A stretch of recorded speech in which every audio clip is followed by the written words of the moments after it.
Bem-vindo ao jornalismo esportivo do século XXI. Bem-vindo ao Futebol 62.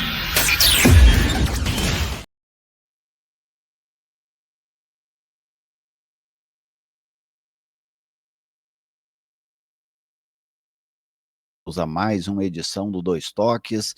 Tenho o prazer de mais uma vez receber o Charlie Pereira aqui neste quadro, né, quadro que vem, infelizmente, ganhando força a cada semana, a cada mês que se passa, vai se consolidando. Tudo bem com você, Charlie?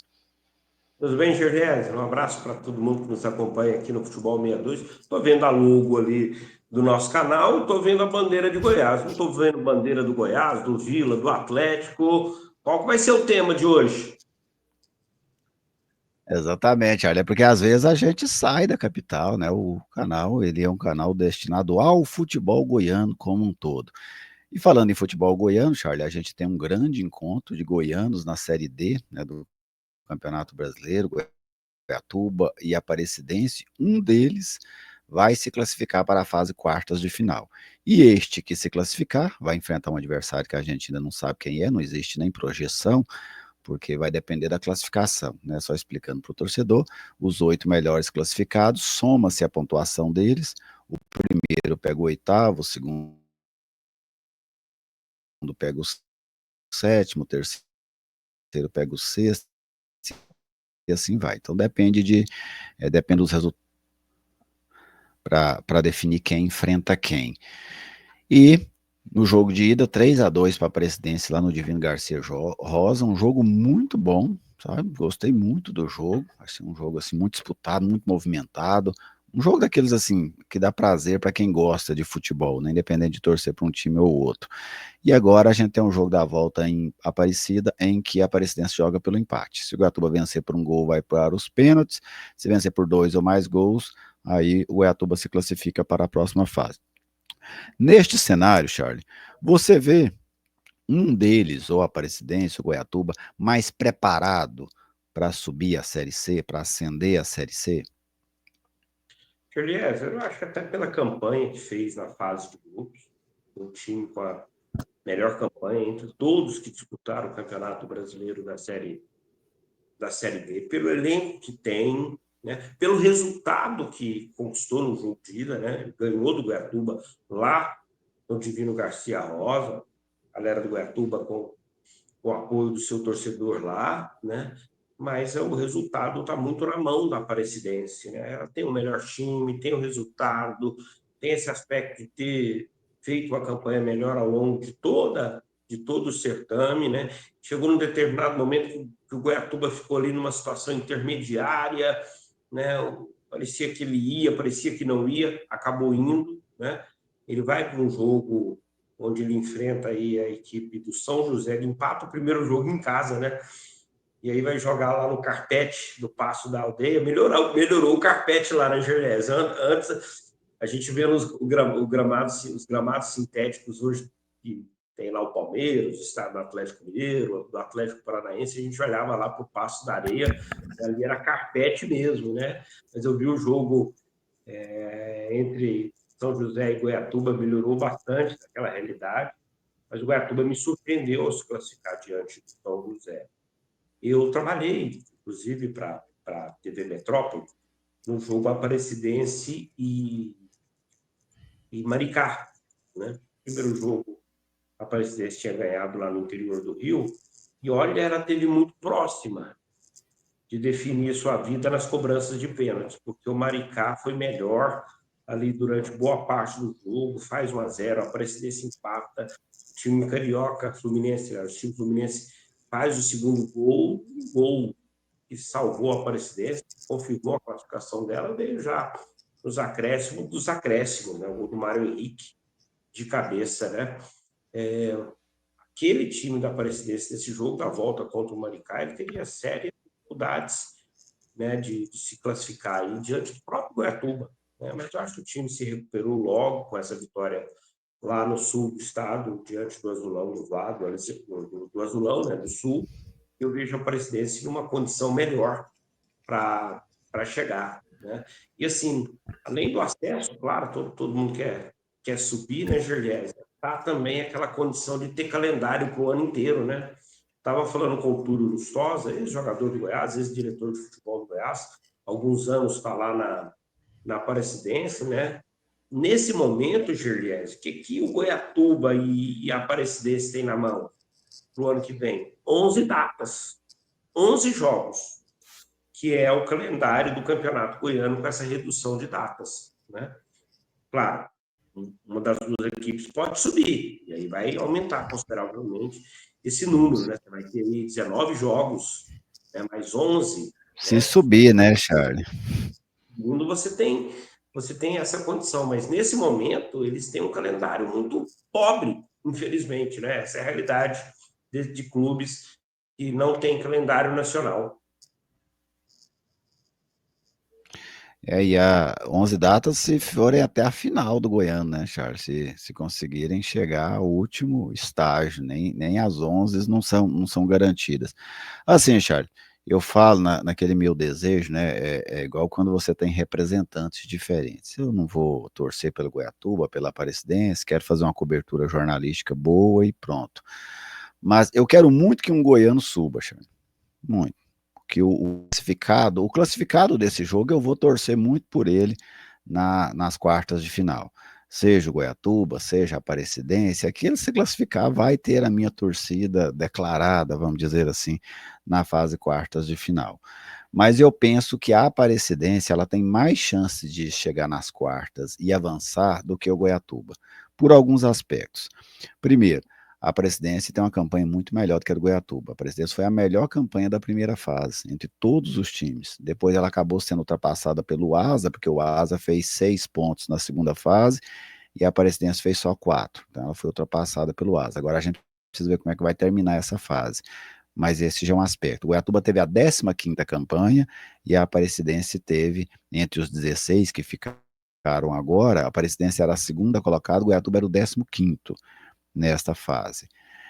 E um outro aspecto, se a Aparecidense se classifica, a tendência é dela pegar um time menor ranqueado. Por exemplo, se ela passa em primeiro geral ou segundo geral, ela vai jogar contra o sétimo, contra o oitavo. Já o Goiatuba, se ele se classifica, ele deve pegar ali o melhor colocado entre todos, o que mais pontuou, ou o segundo que mais pontuou, porque ele vai classificar lá embaixo, em sétimo, em oitavo, por ali. Isso também projeta um adversário provavelmente, né, hipoteticamente, mais difícil para o Goiatuba do que para a equipe da Aparecidense. Então, como eu citei, assim, eu acho que a Aparecidense é mais confiável, vamos dizer assim, para o acesso do que o Goiatuba. Mas, independente de qual se classificar, vai ter a minha torcida aqui, vai ter toda a cobertura do Futebol 62 para a próxima fase também, como nós já estamos fazendo nesta fase agora da Série D do Campeonato Brasileiro. Então, Charles, obrigado por estar conosco, né, em mais esse tema, como você citou e bem observou antes, né, um tema um pouco fora da maioria dos dois toques que a gente grava aqui, mas nós já fazemos tema aqui sobre a Anapolina, sobre o Anápolis, agora estamos fazendo esse sobre a Aparecidense e Goiatuba, quem sabe daqui a pouco a gente não faz um também sobre a terceira divisão, que vai começar agora no mês de setembro. E uma coisa também para a gente analisar, evidentemente, é entender como é que será o calendário para o ano que vem, né?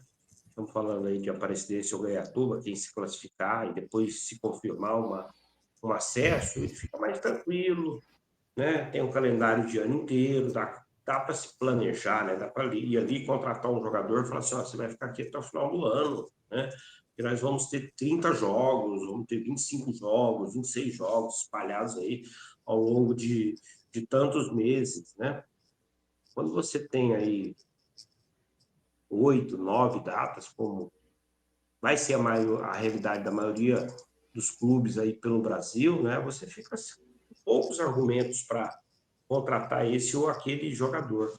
E essa semana eu ouvi o presidente da CBF falando da possibilidade, Gergues, do aumento de clubes para o Campeonato Brasileiro da Série D. Ele descartou a possibilidade de uma Série E, que era o desejo de muitos clubes, né? 20 times na Série A, 20 na B, 20 na C, 20 na D, e todo mundo que sobrar disputa a Série E. Né? E eu acho, Charles, presidente da CBF, eu faria uma série, Gerliese, para todos os clubes que quisessem participar. Clubes que estivessem na primeira divisão dos seus respectivos estados e quisessem disputar uma competição, né, com um calendário nacional, com possibilidade de acesso, eu viabilizaria, junto com as federações, esse tipo de competição. Vamos pegar a nossa realidade aqui. Sobrou esse ano aí do Campeonato Goiano que não teve calendário nacional. Me ajuda aqui, Gerliese. Abecate, Craque Catalão, né? Goiatuba, Aparecidense. Goiatuba, Assim, você pode fazer inicialmente mais regionalizado ainda. Você faz aqui dentro do estado mesmo, né? Avança o campeão apenas, 2. Você vai fazendo a coisa mais regionalizada para gastar menos, né? Para depois as coisas indo sendo já interestaduais, com times de outras regiões, né? É preciso dar calendário para quem tem condições de montar time a temporada inteira, Gervásio.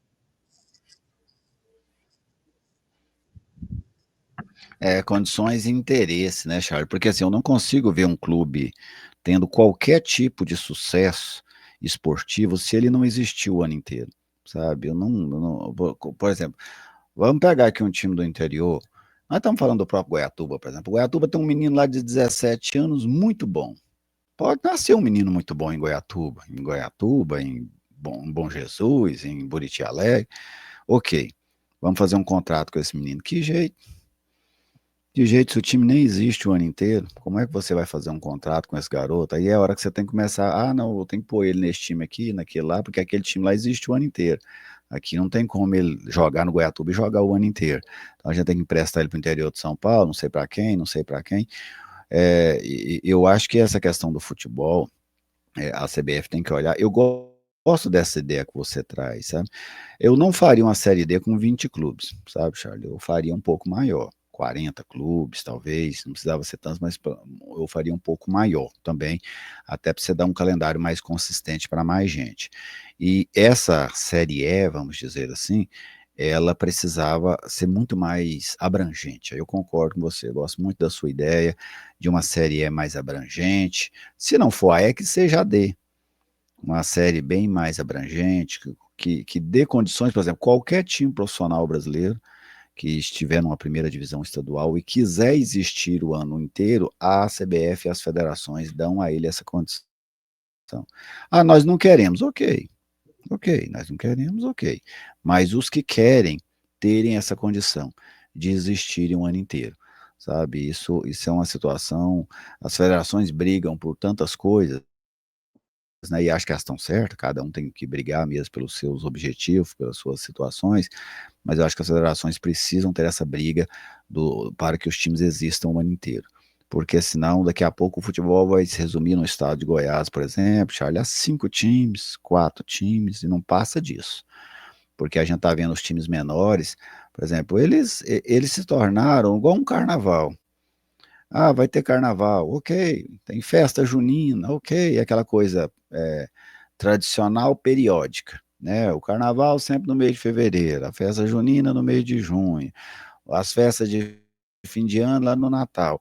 E aí tem os jogos de futebol no início do ano. Por exemplo, o calendário desses times em termos assim, de jogo em campo mesmo, eles existem. O Campeonato Goiano, por exemplo, o Campeonato Goiano inteirinho, ele teve 70 dias, né? A primeira fase ali, mais ou menos 60 dias. Então, os times que não se classificaram, eles existiram em termos de futebol, de apresentação, por 60 dias somente. É algo bem parecido com as festas tradicionais que nós temos aqui em Goiás, as cavalhadas, algo passageiro, né, dentro do ano, infelizmente. E aí eu não consigo ver de maneira alguma um clube sobrevivendo nesse cenário. Sabe? É igual você pegar um peixe. O peixe tem que estar na água o ano inteiro, Charles. Não tem como. O peixe vai nadar aqui na época da chuva, né? De outubro a abril ele vai nadar. Mas a hora que passou abril, que as águas abaixam, acabam em alguns casos, ele levanta, entra para dentro do pasto e vive 6 meses lá dentro do capim e tudo. A hora que der a onda da chuva ele volta de novo, né? Não tem como. Ele tem que estar na água o ano inteiro. E um time de futebol, para existir, ele tem que estar jogando o ano inteiro. Pelo menos é assim que eu vejo. E é isso mesmo, né? É técnico com um emprego o ano inteiro, seja nessa rotatividade que existe, né, na profissão, mas jogador com possibilidade de trabalhar o ano inteiro, de fazer um contrato, né? Porque a gente, às vezes, e é natural isso, a gente se limita ali a um número X de times, a assistir determinados times, determinadas competições, mas o futebol é muito maior. Esses times que a gente acompanha, o Brasileiro Série A, é a Liga dos Campeões, é a Libertadores, Sul-Americana, Copa do Brasil, os times que estão nessas competições, e aí pegando aqui o nosso cenário, o Brasileiro Série A, Série B, Copa do Brasil, pegando essas três grandes competições, gente, isso aí não dá 10% do futebol brasileiro, né? O futebol brasileiro é muito maior, então se você matar essa pirâmide aqui embaixo, cara, aí cada vez mais as pessoas vão buscando times de outros estados, times de outros países. Agora existe um crescimento grande de clubes de outros países, de torcedores, melhor dizendo, de outros países, né? De menino que torce para o Milan, para o Barcelona, para o Real Madrid, tem Outro, sequer, né, ainda e outro ponto, jogo, né, né? Charlie? Outro ponto que você também, você diminui a oferta para os garotos. Você Sim. pega os times do Brasil, resume eles a 50 times, você vai ter 50 times para os garotos jogar. Você não vai ter 500, 1.500, 2.000 times. Então, você já mata a sua oferta na raiz. Daqui a pouco, você, por exemplo, hoje eu não tenho dúvida, Charlie. Hoje tem muito menos garotos que praticam futebol do que os que tinham da nossa geração. Muito menos. Você não vê tantos meninos brincando na Olha, rua, nos campos, olha, como a gente vinha naquela época. E isso, olha, qualquer esporte que você diminuir, né, qualquer esporte que você diminuir a quantidade de praticantes, você dificulta surgir mais talentos e dificulta você ter o jogador mais qualificado. O que você acha que tem em mais quantidade? Bons jogadores de futebol ou bons tenistas no Brasil? Bons jogadores de futebol tem muito mais. Por quê? Porque tem muito mais gente que pratica futebol do que pratica tênis. E se você diminui o número de praticantes de futebol, seja o garoto, o menino da base, no time pequeno, você também diminui a quantidade de bons jogadores, porque são menos pessoas praticando um esporte. e assim, só para fechar, Gergésia, você falou uma coisa assim, ó, hoje a gente enxerga um número menor de pessoas jovens, crianças, praticando futebol como era na nossa época. Basta você que está nos acompanhando fazer o exercício, você que viveu na periferia, longe assim daqueles bairros, digamos, mais elitizados, e até mesmo nesses bairros elitizados existia essa cultura, né? Olha quantos campos de várzea tem, terrão, né? Quantos campeonatos tem ali no terrão que o bicho pegava, né? E são raros os exemplos, né? Golzinho na rua. Quantas vezes eu esfolei a tampa do dedo em golzinho na rua, jogando descalço. A chinela era o gol de um lado, duas chinelas do outro lado. Quem tinha golzinho já era elite. Quem tinha um golzinho ali com a redinha já É, era o supra-sumo, né? E a gente, toda rua tinha isso. Hoje em dia, né, não existe mais. Eliezer, um abraço. Obrigadão aí por a todos que nos acompanharam aqui no Futebol 62. Já jogou muito golzinho, Eliezer? muito, mas muito. Já organizei campeonato de golzinho, já tive time de golzinho, gostava demais, demais. O golzinho ele te faz correr muito, né, Charles? Em competitivo mesmo, você corre muito, porque é muito curto, melhora muito a habilidade também. Então, assim, é, era um patrimônio, né, das periferias, especialmente, você ter o golzinho pra você jogar. Primeiro que eles precisavam de poucas pessoas, né, com 5, 6 pessoas você já jogava, né?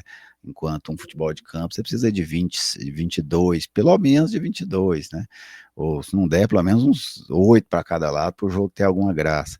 Já o golzinho não, jogava até 2 contra 2 ali, já brinquei demais de 2 contra 2, 3 contra 3, era bem comum. Então, realmente, isso faz falta ao futebol, né? E você tem toda uma geração que não está vivendo isso. E pode ter certeza, isso vai ter um impacto.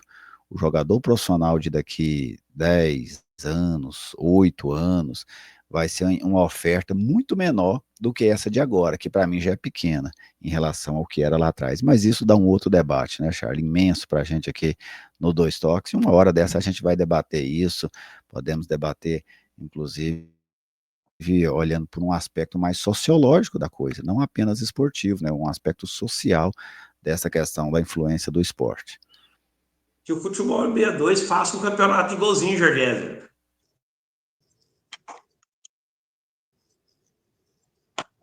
Por que não, né? Uma hora dessa a gente faz uma parceria aí com uma escolinha, né? Hoje tem as escolinhas, é fácil, a gente faz aí, ó, um campeonato de golzinho, cada time inscreve 5 jogadores, 3 jogam e a gente vai lá e brinca toda uma tarde. Ótima sugestão aqui do nosso Charlie Pereira, até para divulgação da nossa marca e também para o futebol de um modo geral, né? Coloca os quarentões aí para jogar, Charlie, porque os mais novos eu não sei se você sabe jogar isso mais não.